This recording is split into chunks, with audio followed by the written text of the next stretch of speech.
Gudi Padwa special आपण परवाच्या भागामध्ये चमचमीत व्हेज थाळी कशी करायची ते पाहिलं, तर कालच्या भागामध्ये श्रीखंड परफेक्ट विकायच्यासारखं करायचं ते पाहिलं.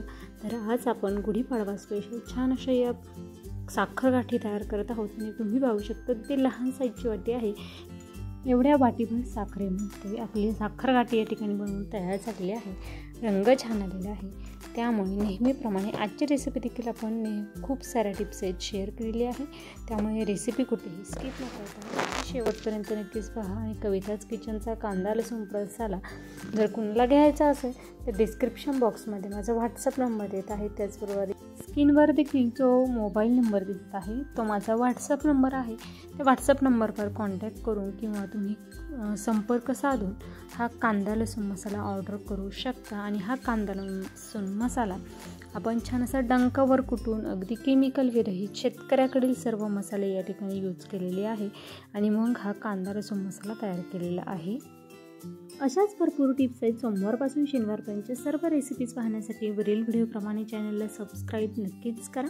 नमस्कार, मी कविता. कविताच किचनमध्ये तुम्हा सर्वांचं खूप खूप मनापासून स्वागत करते. गुढीपाडवा स्पेशल आजच्या भागामध्ये आज आपण हे साखर गाठी तयार करत आहोत. आणि साखर गाठी करण्यासाठी खूप जास्त साखर लागत नाही. अवघ्या लहान साईजच्या वाटीमध्ये आपण छान अशी ही साखर गाठी या ठिकाणी बनवून तयार केलेली आहे. त्यासाठी कढईमध्ये आपण अगदी लहान साईजची 1 वाटी एवढी साखर टाकायची. त्याच वाटीच्या मापाने साखर बुडेल इतकं अर्धी वाटी पाणी टाकायचं. त्यानंतर गॅस चालू करायचा आणि मंद आचेवर आपल्याला ही साखर व्यवस्थित अशी विरघळून घ्यायची आहे. या ठिकाणी साखर गाठी करताना साखरेचा पाक समजणं खूप महत्त्वाचं आहे. त्यासाठी एक सेपरेट ट्रिक्स या रेसिपीची शेवटी मी सांगणार आहे. त्यामुळे रेसिपी स्किप करू नका. त्यानंतर या साखरेमध्ये थोडीफार मळी वगैरे कचरा असतो तो वरती यावा यासाठी आपण, आणि त्याचबरोबर या साखर गाठीला रंग पांढरा शुभ्र यावा यासाठी आपण यामध्ये 1 ते 1.5 चमचे एवढं दूध टाकलेलं आहे. त्यानंतर आपण गॅसचा फ्लेम हा मंदच ठेवलेला आहे आणि मंद आचेवर छान अशी उकळी आलेली आहे. साखरेमधील जी मळी होती ती वरती आलेली आहे. आपण ती काढून घेणार आहोत. त्याचबरोबर साखरेमुळे पांढऱ्या शुभ्र रंगावर या साखर गाठी तयार होतात. हे पहा, अशा पद्धतीने जेवढी मळी आपल्याला वरची काढून घेता येईल तेवढी जास्त काढून घ्या. आणि अशा पद्धतीने आपण गॅसचा फ्लेम हा मंदच ठेवायचा आणि मंद आचेवर ही प्रोसेस करायची. तोपर्यंत आपल्याला आप्पे पात्रामध्ये या साखर गाठी सेट करण्यासाठी ठेवायचे. त्याला अगदी हलकंसं आपण तुपाचा हात लावलेला आहे. त्यानंतर त्यामध्ये दोरा ठेवलेला आहे आणि त्यावर आपण या साखर गाठी तयार करणार. आता साखर गाठी करण्यासाठी पाक कशा पद्धतीने ओळखायचा हे पहा, साईडला साखरेची छान अशी क्रिस्टल्स तयार झालेली आहे. त्याचबरोबर पाक ओळखण्याची एक सिक्रेट पद्धत म्हणजे साखर गाठी करण्यासाठी आपल्याला अगदी घट्टसर असा पाक हवा असतो. आणि अशा पद्धतीने एखाद्या डिशमध्ये किंवा वाटीमध्ये आपण थोडासा पाक घेऊन पाहायचा आणि तो पाक अजिबातही हलत नाही. छान असा एका जागीच सेट झालेला आहे. म्हणजे साखर गाठी करण्यासाठीच आपला हा पाक तयार होत आलेला आहे. आणखीन 1 मिनिटासाठी आपण हे असंच चालू ठेवणार आहोत, जेणेकरून पटकन असा पाक यापेक्षाही थोडासा घट्टसर होईल. आणि साखर गाठी आपण त्या भांड्यामध्ये टाकल्यानंतर अवघ्या 5 मिनिटांमध्ये सेट होतात. त्यासाठी या स्टेजला जरी तुम्ही साखर गाठी करण्यासाठी ठेवल्या ना तरीही साखर गाठी होतात, परंतु अगदी 3 ते 4 तासाचा वेळ मध्ये जातो. कारण ओलसर पाक असतो, त्यामुळे आपल्याला थोडं जास्त वेळ थांबावं लागतं. हे पहा, याची देखील साखर गाठी तयार होणार आहे. हे पहा, अशा पद्धतीने. त्यानंतर आपण आणखीन 1 मिनिटासाठी ठेवलेला होता आणि या ठिकाणी परफेक्ट असा हा पाक या ठिकाणी तयार झालेला आहे. त्याचबरोबर आपली पूर्व तयारी देखील झालेली आहे. या स्टेजला आपण गॅस बंद करणार आहोत. त्यानंतर आपण हा जो पाक आहे तो जास्त वेळ न घालवता अवघ्या अर्ध्या मिनिटात आपल्याला पटकन त्या भांड्यामध्ये टाकायचा आहे. नाहीतर कढईतच त्याची साखर गाठ तयार होते किंवा साखर तयार होते. त्यासाठी पटपट आपल्याला यामध्ये टाकायचं आहे. ती या ठिकाणी अगदी लहान साईजमध्ये मी या साखर गाठी बनवत आहे, त्यामुळे अगदी लहान साईजची 1 वाटी भरून साखर घेतली होती. तुम्हाला जर मोठ्या साईजमध्ये बनवायची असतील तर साखरेचं प्रमाण तुम्हाला वाढवायचं आहे. आणि छान अशा आपण या भांड्यामध्ये दोरा टाकलेला आहे आणि हलकासा तुपाचा हात लावलेला आहे. आणि या साखर गाठी आपण सेट करण्यासाठी ठेवणार आहोत. आता आपण या साखर गाठी यामध्ये सेट करण्यासाठी ठेवल्यानंतर तुम्हाला रूम टेम्परेचरवरच या ठेवायचं आहे.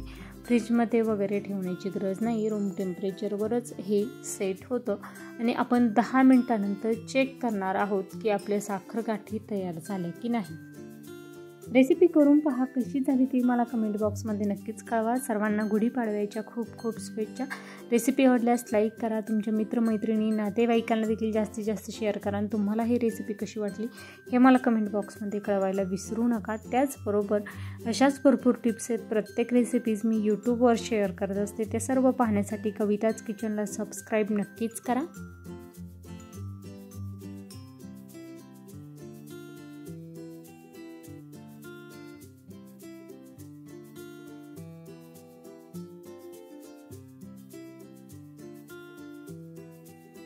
आणि कविता किचनचा कांदा लसूण मसाला आपण जो बनवलेला आहे तो अगदी डंकावर कुटलेला आहे आणि पारंपरिक पद्धतीने आपण हा कांदा लसूण यासाठीचा पाट्यावर वाटलेला आहे.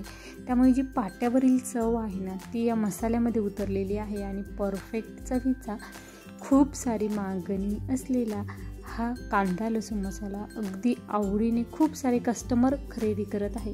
त्यामुळे तुम्हाला जरी घ्यायचा असेल तर जो व्हॉट्सअप नंबर मी या रेसिपीच्या डिस्क्रिप्शन बॉक्समध्ये देणार आहे तिथून तुम्ही तो ऑर्डर करू शकता. आणि छान अशी 10 मिनटानंतर आपण चेक केलेलं आहे की बोटाला आपला हा पाक अजिबातही चिटकत नाही. छान अशा आपल्या साखरगाठी सेट झालेल्या आहे. आता आपण त्या काढून घेणार आहोत.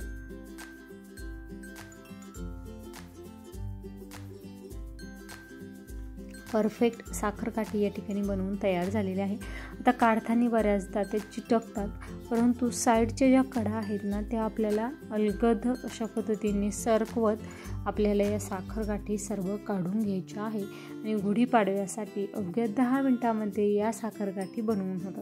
आता तुमच्याकडे जर अप्पे करायचं अशा पद्धतीचं भांडं नसेल तर समजा कपकेक करण्यासाठीचं जे भांडं असतं केकचं त्यामध्ये करू शकता, किंवा ताटामध्ये तुम्ही अगदी थोडं चमचेच्या साहाय्याने एक चमचा एवढं मिश्रण त्या दोऱ्यावर टाकायचं तरी देखील तुमच्या साखरगाठी अगदी तयार होतात, कोणताही साचा न वापरता.